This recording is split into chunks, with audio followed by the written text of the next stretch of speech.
How does the soldier of today become the soldier of tomorrow? You see technologies now progressing to the point where it makes sense to put an exoskeleton on the battlefield. Imagine if we could replace all the small arms projectiles with one. If the soldier has a rifle, he has the same capability as an M1 Abrams tank. Cloaking is essentially invisibility. I think you can think of many possibilities where you're out in the battlefield and you'd like to not be seen.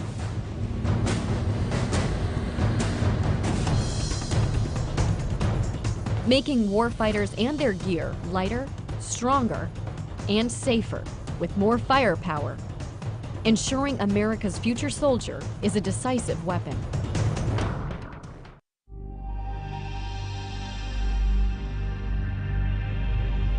There are so many tasks within the Army that we ask soldiers to do every day that are heavy lift tasks, that are sustainment, that are long-term marches. And if we can provide something that makes what they do every day easier or allow them to do it for a longer period of time without physically getting exhausted, it helps them on the battlefield.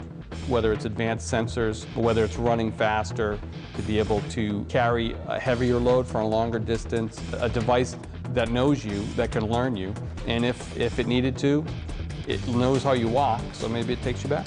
There's so much potential, I think, when you provide a frame like that or some type of device for personal augmentation. One of the issues we've been looking at to distribute the load effectively or to help the soldiers carry load is the idea of the wearable robots or the exoskeletons.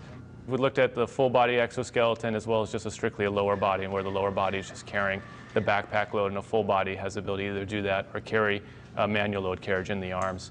At this point, the engineering has demonstrated that it can work. So the next question is, as physiologists and biomechanists come together with engineers, the question is how well will it work? If soldiers are expected to carry 120 pounds and walk at 3 miles an hour in the field, we're certainly going to evaluate it to that degree in the lab.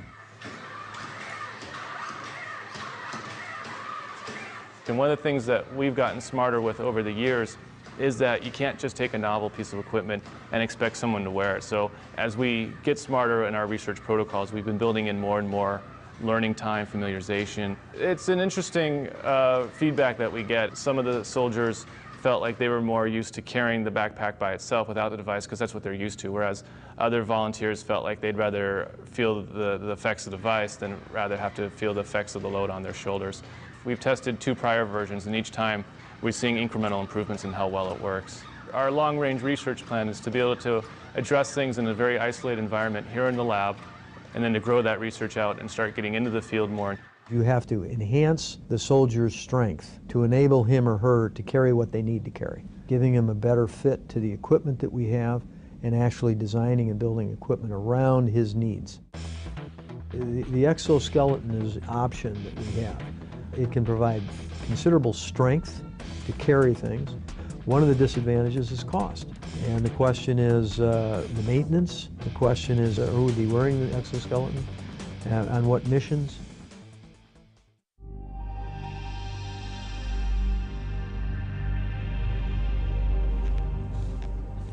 While soldiers need strength and endurance on the battlefield, there are times when they also need stealth. Camouflaged uniforms can help soldiers move undetected when the mission calls for it. In the future, a revolutionary new technology might even make the soldier invisible. If I were to make myself invisible to you, what I would do is I'd get a cloak. And the cloak would consist of a cylinder that I would put around me. What would happen is the light coming from the wall back there would hit the back of the cloak, come around, and then go right to you. So you would see basically right through me.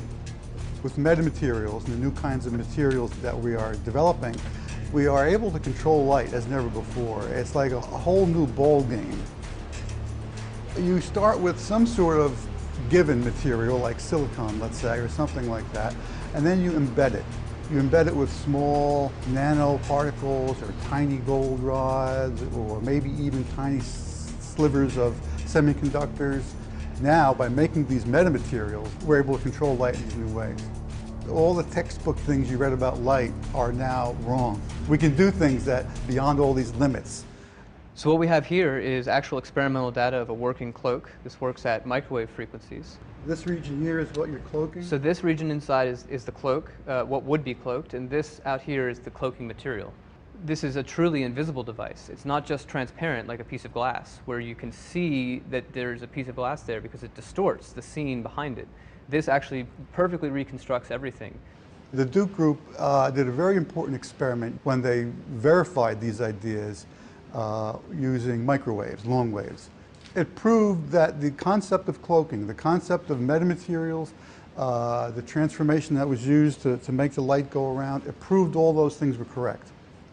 But its limitation is that it was at one specific wavelength and not a visible wavelength. So there's 1,000 challenges in bringing that up to the visible. One of the most advanced concepts is the conformal cloak. And that's like a blanket. That's something that you could put around any object. Now the thing about a tank is it doesn't change shape too much. It moves and so forth, but there you know the shape, and then you could design a conformal cloak that fits right on the metal and render it invisible. Anything that fits around a person or an object, so a shirt, it could be the uniform, or it could be a blanket they put around themselves. I think the applications are widespread. It's just that we're not ready to build things like that yet. They're just years off. It's going to be a while before soldiers have cloaking devices, but that's the ultimate goal.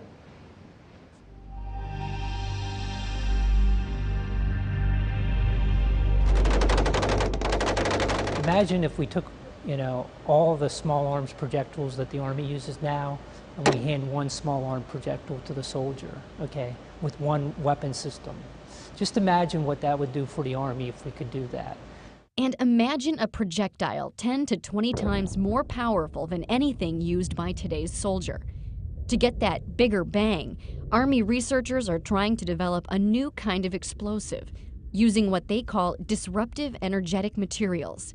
Currently, we're exploring materials that you normally would not consider to be explosives, such as nitrogen or hydrogen or carbon monoxide. These are materials that we're planning on putting in the Army capabilities within 15 to 20 years, so far-term research. They're testing the use of lasers as a possible way to trigger the awesome explosive potential of these exotic materials. We're also working on materials that have what we call dial yield performance. That is, the soldier himself could decide what type of performance level he wants out on the field, where you could have one explosive doing the job that we have several explosives doing right now. The soldier would be able to control that effect in the future. He could potentially use that round against an armored vehicle to destroy it. Take it to the far extreme, we could also have non-lethal capability into that round by just understanding and controlling those materials. This is a whole new class of materials that if we do it correctly, it's a game changer. So one of our other challenges is being able to hit the target every time. That's our future vision. Every time the soldier pulls the trigger, he hits the target. So our focus is developing the technologies that will allow those precision-guided munitions to be produced at a very affordable cost. For the shoulder launch systems, we're looking at literally shrinking the capability that you would get out of a tank or an artillery round today into something that a soldier could launch from his shoulder. Another huge challenge for us is engaging targets in urban environments between buildings. So a system like this would allow him to shape that trajectory to fly up and over and actually come back into the reverse side, and then tailor the effect, the warhead effect itself.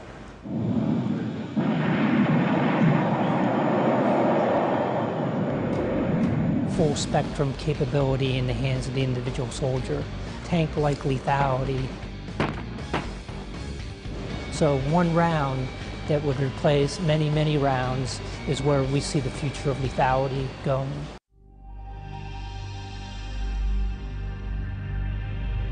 Soldiers of the future will also be more connected, sharing vital information with their unit and other sources, using powerful electronic tools to get the right data at the right time.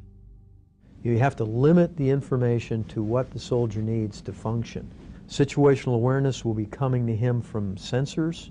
He has to have his own sensors. Just getting into a good position, over. We've got to make sure not only soldiers can talk to each other by voice comms and by messaging. On top of that, you've got to communicate with all the different sensors on the battlefield. This includes everything from the unmanned aerial vehicle to unmanned ground vehicle, so something you might kick out into a building before you enter. If you're carrying something like the any kind of ground soldier system, hopefully we can get that down to a smartphone. Like when you want soldiers A and B to go to place C, like, you know, just go up to them and grab them and shove them over there. Well, that's the team leader's technique, right? When a platoon leader wants somebody to go somewhere, he can drive what's called a chem light on the screen. That tells them instantly where to go. So when a platoon leader wants two squads to maneuver, you know, kind of around building X and the other one to come up to the front of building X. So with the screen, hopefully you'll just be able to say, you here, you there. You give him the information that he needs in terms of where he has to go, who is with him, how, you know, what you should look out for on this road, what's the experience. You would be able to sense infrared, sense invisible, have a receiver for your radar. You could put the optic, slide the optic off of your helmet, and the optic would tell you there is an unknown at 800 meters to your front, moving from left to right. So he could see the target, he could gain instant advantage in terms of situational awareness. He's got all the information he needs in a very compact form, either on his wrist, on an optic that comes across his face. Those are the kinds of things that would make his job much easier. For the most part, our target audience, it really is the individual soldier. That typically is, again, looking at developing the beginning stages of technology that is, for the most part, going to be used by the soldier on the ground. You can have applications that enable you to plan new routes in a more efficient manner. Ways in which you can display information coming from a forward operating base in a more efficient fashion. Or custom tailoring displays and custom tailoring technologies to the individual roles within a squad. So instead of everybody getting everything, then you have the right information in the hands of the right people at the right time. And all of that kind of builds together to make the soldier more efficient. As a result, we're looking at the brain and the body in the context of the mission. So we are really concerned with the soldier and their environment. And researchers are exploring the use of sensors to tap a soldier's brain power as a way to monitor and even improve their performance. These systems, by their nature, have to be located on the head, which means they have to be located under a helmet.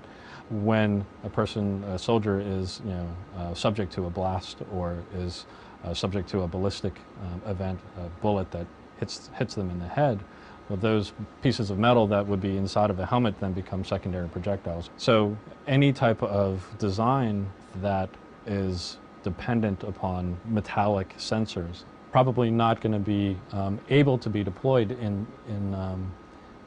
in helmet, in battlefield types of situations. So some of the things that we've been working on are foam-based sensors. So sensors that use conductive fabrics and conductive foams that can actually be part of the protective element of the system, and then they could actually be integrated with the foam padding of the helmet. It's critical for us to get the best sort of measurements that we can. So some of the sensor work that we're doing right now is really aimed at getting those measurement capabilities to a point where we can actually really use them in the real world as our soldiers are moving through urban operations, moving through across cross-country terrain. And sometimes we can pull off signals from the brain that are that signify when when a person has, for example, identified a target and may not even be conscious that they have. The future soldier might even have the ability to control a computer device through a direct link to the brain, hands-free.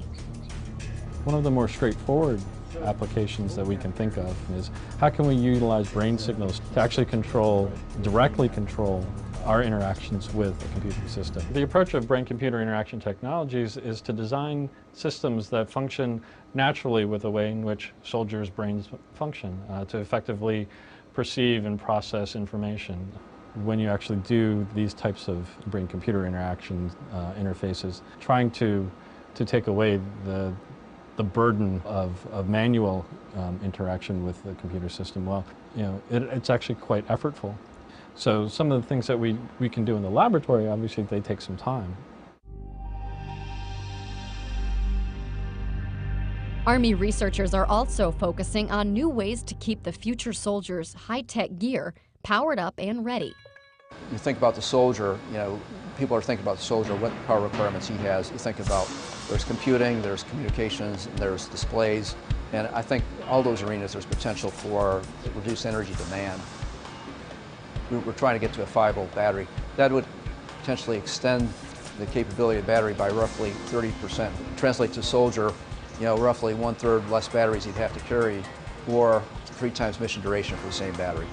A lot of our stuff right now on a sort of standard soldier gets powered by its own battery, but not all of it, not like all of the communications, for example. How do we go ahead and try to integrate all of those power sources, maybe into one common power source, or do some kind of breakout of some powered by each individual battery and some powered by a central power source? And what are the problems if we think even bigger than that and say, how do we power a mission? And how do we get a small combat unit or a tactical small unit? How do you distribute power among that squad? And how do you distribute parts of a power generator or something among that squad? You're losing some individual capability. The Army is putting together a doctrine called operational energy. And part of the doctrine says, hey, I want to be able to use energy more efficiently, reduce reliance on fuel and recharging and battery resupply. So I want to be able to produce and use energy locally wherever possible. So, this is where some of the alternatives come in. And then we're looking at some alternatives besides batteries. We're working here on fuel cells and some fuel cells that may be able to use a variety of different fuels. Even more sort of further out there might be developing wireless technology so that within a radius of whatever number of miles we need, everything in that radius will be powered without you having to do anything or carry anything.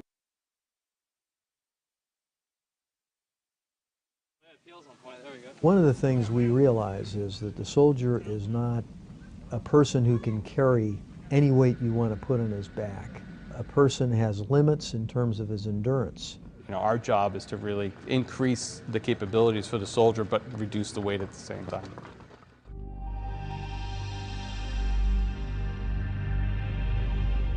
From the science and technology point of view, it's a total ground-up development effort at headgear design. Lighter, stronger, more integrated. We want a streamlined solution that commanders can up-armor or de-armor their soldiers depending on the mission. Lightweight materials that are not going to induce near or short-term injuries to the neck and back.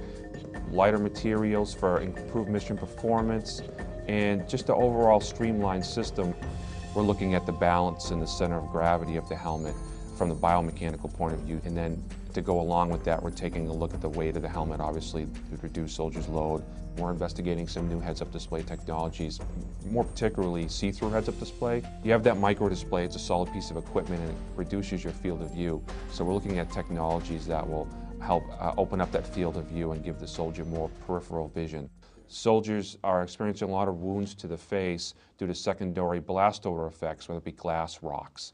The different communities are looking for some sort of lower face protection that they can add on if they want to.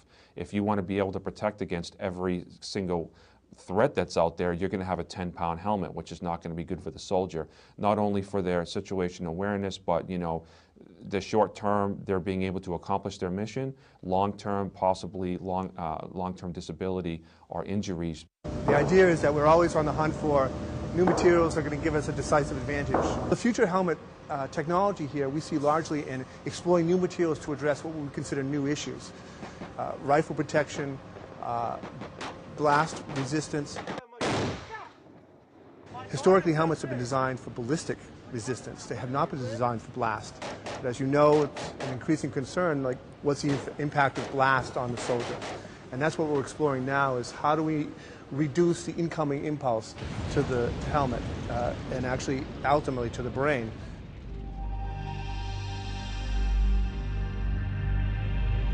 What we find is the enemy picks the areas where we're most weak. And one of the areas that we're weak is the protection of an individual soldier. We have armor that we put on our soldiers right now that are rigid and stiff, not very comfortable for them to wear. We'd rather have all flexible, conformable armor.